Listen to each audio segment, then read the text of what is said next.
Hello everyone, Ansari sir ATP channel সকলকে স্বাগতম জনাইছো। Advertisement for graduate teacher science, graduate teacher arts, graduate teacher Hindi আৰু graduate teacher সংস্কৃতৰ কাৰণে মোট পোষ্ট আছে 7249 টা পোষ্ট আৰু ইয়াৰ ৰিকোয়াৰমেন্ট পৰীক্ষা এটা হ'ব। এই ৰিকোয়াৰমেন্ট টেট কাম ৰিকোয়াৰমেন্ট আপোনালোকে ওয়েবসাইটত গৈ চাব পাৰিব www.madhyamikshiksha.com ইয়াতে চাব পাৰিব আৰু মোট পোষ্ট 7249 টা পোষ্টৰ কাৰণে গ্ৰেজুৱেট হ'ব লাগিব 50% মাৰ্ক নাইবা পোষ্ট গ্ৰেজুৱেট 50% মাৰ্ক লগতে বিএড থকাটো বাধ্যতামূলক বিএড পাস কৰা হ'ব লাগিব ইয়াতে ডিএলএড নচলিব 7249 টা পোষ্টৰ বাবে প্ৰথমতে টেট কাম ৰিকোয়াৰমেন্ট পৰীক্ষাত যিমান নম্বৰ পাব ইয়াৰ মাৰ্ক আৰু একাডেমিক আৰু লগতে প্ৰফেশনাল অৰ্থাৎ বিএডৰ মাৰ্ক পাৰ্সেন্টেজ হিচাপে যোগ কৰি ইয়াৰ সিলেকশন প্ৰক্ৰিয়াটো হ'ব আগতে হায়াৰ সেকেন্ডাৰী পাস থকা হলে বা হাই স্কুল টেট পাস কৰা থাকিলে এপ্লাই কৰিব পাৰিছিল কিন্তু এইবেলি টেট কাম ৰিকোয়াৰমেন্ট টেষ্ট পৰীক্ষাটো দিব লাগিব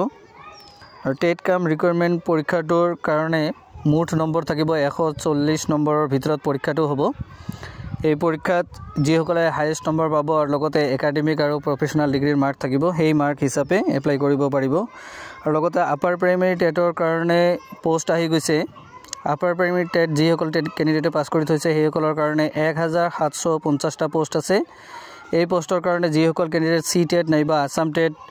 এমই সেকশনত পাস কৰি থৈছে আপাৰ প্ৰাইমেৰী সেইসকলে এপ্লাই কৰিব পাৰিব ইয়াৰ বাবে আৰু ৰিকোয়াৰমেন্ট পৰীক্ষা নহয়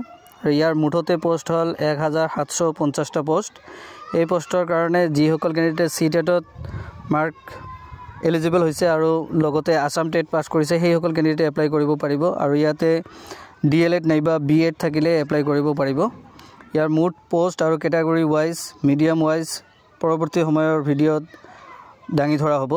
যিসকল ক্যান্ডিডেট টেট পাস কৰি থৈছে সেইসকলৰ কাৰণে এটা সুখৰ খবৰ সেইসকল ক্যান্ডিডেটে এই পোষ্টৰ কাৰণে এপ্লাই কৰিব পাৰিব আৰু ইয়াৰ কাৰণে কোনো ৰিকোয়াৰমেন্ট পৰীক্ষা নহয়